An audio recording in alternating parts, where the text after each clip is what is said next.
Hello to you and hello to 2023, which sounds so incredibly space agey, it's not true. I'm standing in one of the coldest rooms in the house. Let me see if I can get the heat showing off it. Yeah, slight haze. Because I want to let you see the Christmas tree. It's under danger of being felled. Tomorrow is the 5th of January, and so it's time to take down decorations traditionally, and that will be it put away for another year. So the ornaments are kind of a motley collection of different things from all over the years, and I'll show you some of them because some are quite interesting and have a little character all of their own. So taking down the Christmas tree, taking down the cards. I'm going to show you a few of the cards which caught my fancy this year from friends.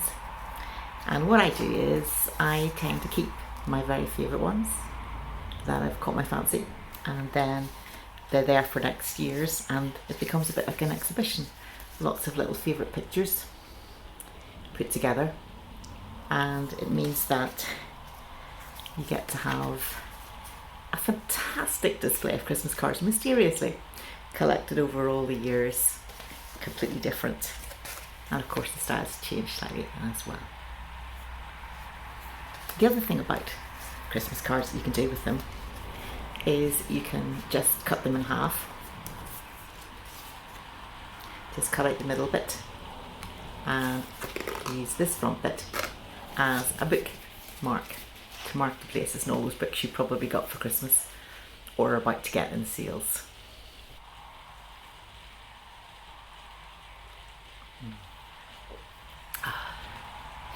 This is actually one of the best lit rooms in the house, but I don't normally film here because there's so much noise from the road. Today I thought, it's kind of holiday, there's less cars out and about, this could work quite well, and it started to rain. So you tend to hear that very clearly on the roof, so I apologise. Sometimes it seems like to do these recordings you need to actually have a purpose-built space, a purpose-built room, and go into it and record. Yeah. Oh well. So I haven't been reading lots and lots over Christmas, to be honest. I've been coming and going and different things have been on. It's been a busier Christmas than normal.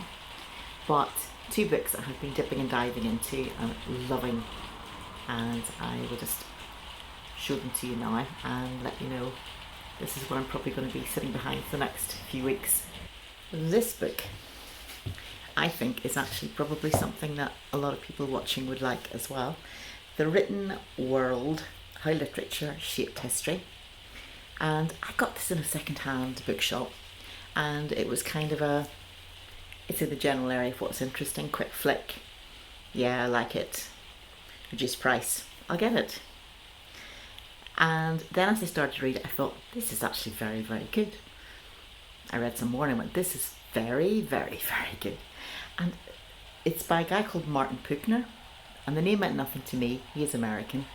And then I looked at the back, and it told me that he is a professor of drama and English at Harvard, and also he edited the 6-volume set of Norton Anthology of World Literature.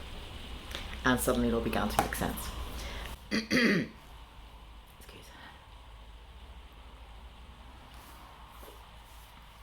Because he is very approachable and readable, but he's telling you the whole history of words being written down and how that has affected cultures across the world and great dynasties and kingdoms and ways in which kingdoms ran, and it's so key to the history of the world, literally of the world. And the thing that came clear to me was he started to talk about the Epic of Gilgamesh. And I thought, funny that's mentioned by people in their canons of Western literature, what to read, big books. And then the next chapter was about the Bible, the Old Testament. And I went, that's also on everybody's reading lists. I realised that this book is fantastic for a long-term project when you think, I really want to get my teeth into some serious books that people talk about and say are important. And this is like, if you read this book, which isn't too long, really well written, easy to read, you get a guide to the major books, how they were written, where they were written, what they're roughly about, why they're important, what happened after they were read and to the people who read them. And if you do that, then you've basically had a great introduction to the Western Canon, and in fact world literature, because, you know, as it says, he edited the world literature books for Norton. And I thought, what a great book to read. So I really want to warmly recommend it. I'm sure it's out in paperback now. And if you even look at it, I love the design in the cover. So the letter T is made up of a hammer, reminding you that words used to be chiselled. And then we have the type set, and then finally we have the W of the computer key. So it's taking you through the whole thing. Totally lives up to its subtitle, How Literature Shaped History. So if you love history, if you love books, if you like reading, if you're interested in the history of books, honestly, do try and get this.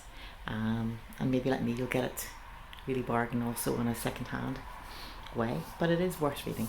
It's also a book you could dip and dive in as a reference book if you think you might settle to read it all. But it has got illustrations inside as well, and it is written in a very approachable way, like somebody knowledgeable sitting beside you and saying, listen, imagine back thousands of years ago. It's like a really good story, really good yarn, but it's based on truth.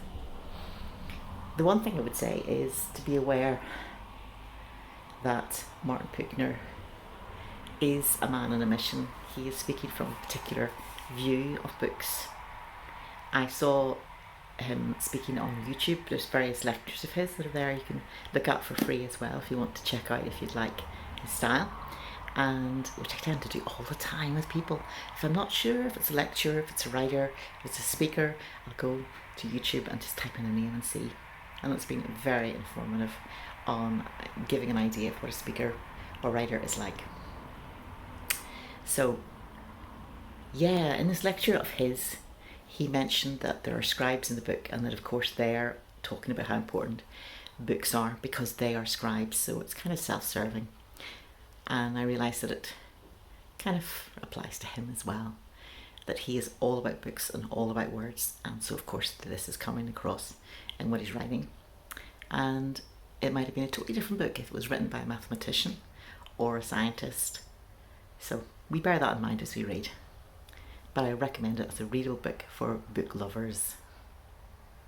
And I think if you're watching this on BookTube, you qualify. Let's have a look at the other books that he mentions as well.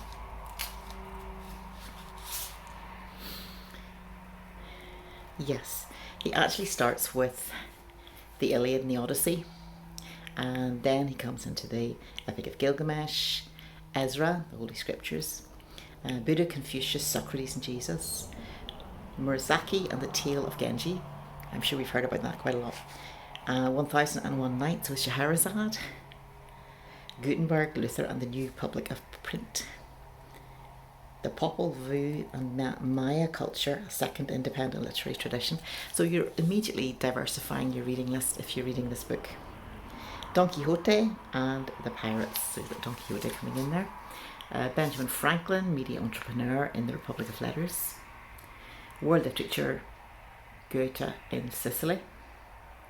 And then a chapter on Marx, Engels, Lenin, Mao, readers of the Communist Manifesto. And then Akhmatova and Solzhenitsyn writing against the Soviet states. You've got your Russian literature coming in there, and the Epic of Sunjata and the Wordsmiths of West Africa, so that's taking you to your African. And then a chapter on post-colonial literature, Derek Walcott, poet of the Caribbean, a bit of poetry there as well. And finally, from Hogwarts to India, so that'll be familiar to so many of you who love the whole science fiction and fantasy genre. The written world. Nice, because it could be the written word, of course, but it's a written world. Ringing the changes. The other book that is worth tearing apart a Christmas card and using as a bookmark, Seeing Slowly. Looking at Modern Art by Michael Finlay. Now this book, again, a second-hand book, which turned out to be even better than it looked. I was reading it and it's talking about how to look at modern art, and really unpretentious, very knowledgeable, but it's talking about things like just to walk around and say, what am I seeing and what do I feel? So it takes away the mystery and the mystique of maybe some kinds of art that seem a bit strange, or that you think, oh, that's so little is in it. For example, this picture springs to mind, although I do love it. And you think, what am I looking at? It's just stripes. And he will talk you through in a very approachable way. And he describes it as being like a gift from the artist. And you need to take a wee bit of time to stand there and appreciate it. I suppose in a way it's a bit like Christmas morning when you have presents to open, if you're celebrating Christmas, that you have two ways of doing it. You can have the type where everybody all at once rips off the paper and nobody knows, and it's chaos, what's happening, and you're on to the next thing. Or, which my family did, and I love, we took it in turns for one person to open one present, and for them to enjoy it, and for the person who gave it to see the enjoyment on their face. But of course every family is different. That worked for us, and of course that's easier to say to adults than when you've got a very young child who wants to open everything all at once. But this book, I can't recommend it highly enough. It's just a total delight. And what's happening with me in this book is it's getting a lot of writings in the margins, a lot of annotations, pages turned down, more highlighter, so on. I don't tend to normally annotate books, but now I've become a student, that's become a bit of a thing with me. And trust me, this book is going to give so many little insights, and at the same time it's not pretentious. And I got so engrossed in it, I thought, how come this book is so very, very, very good? Once again, I look at the back, I look at the author. It doesn't mean anything to me. Michael Finley, and then it turns out not only has he been a director in the 1960s in Soho in New York, running galleries, rather creating exhibitions as well, but in 1984 he joined Christie's as its head of Impressionist and Modern Painting, and later was named International Director of Fine Arts while serving on the board of directors until 2000. So he knows whereof he speaks. And the lovely thing is, he will talk not only about the commercial value of art, the price, and he doesn't speak about it too much, but he's speaking about the value of it to the person looking at it, and how to have an interaction with it and enjoy it. So I warmly recommend this book to you, Seeing Slowly, which I'm reading slowly because there's so much good stuff in it.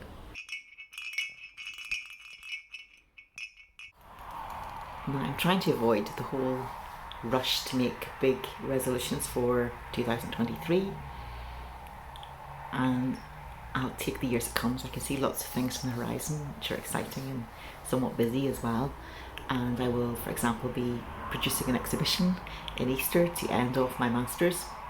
Lots of reading I need to do for my studies, which also, as I get towards it, it just gets more and more fascinating as well, and the lists of the books I want to read get longer and longer, and I'm not getting any younger, so how am I going to plan this in?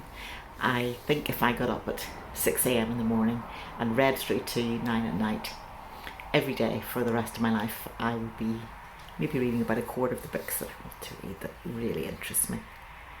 And maybe it's the same for you. I'd be interested to hear your comments. Do you feel that you're getting through a lot of books that you want to read, or that as you do it you realise more and more there's more of them out there that you do want to read? And of course BookTube is one of the worst for that. When you join this community, you're forever hearing about fantastic books and adding them to TBR and going, oh yes, I'll get that maybe. But maybe you were very fortunate this year with the presents you got given, and maybe you got some fantastic promising book tokens, or you got visits to exciting bookshops. Do let me know, make a wee comment down below. I would love to know. The other thing that's quite mysterious is that just before Christmas, about a week ago now, I stopped putting up material on my channel, and next thing I looked recently, I was startled to discover that I had 10% more viewers and subscribers, and from me being quiet. So part of me wonders maybe I should be quieter. However, Anne Novella and some other people have said, no, we want to hear what you're talking about. We still want to hear you. So the nonsense will continue, and we'll see how it goes together. I'm hoping to do a bit more poetry reading in the year, as I say, encouraging you to write poetry as well. And since I've now gone over the 200 subscribers, and I think it'd be great to celebrate that with some questions, I'll put together a video about that. But I want to ask questions about you, for you to discuss, and invite you to ask questions of me, but I'll put that in a wee separate video, and we'll see what we can go together with that and what kind of conversation we can have virtually. It's such an interesting way of communicating nowadays, isn't it? Though we're not in the same room, we can actually have a really interesting conversation. And in a lot of places I've heard of people who have channels are saying this is like a little place of refuge where I can come in and talk about books, but I can't do it outside, otherwise other people get bored. So let's continue to do that in 2023. And I hope I can bring some good contributions to that conversation and dialogue. Cheers. Stay warm.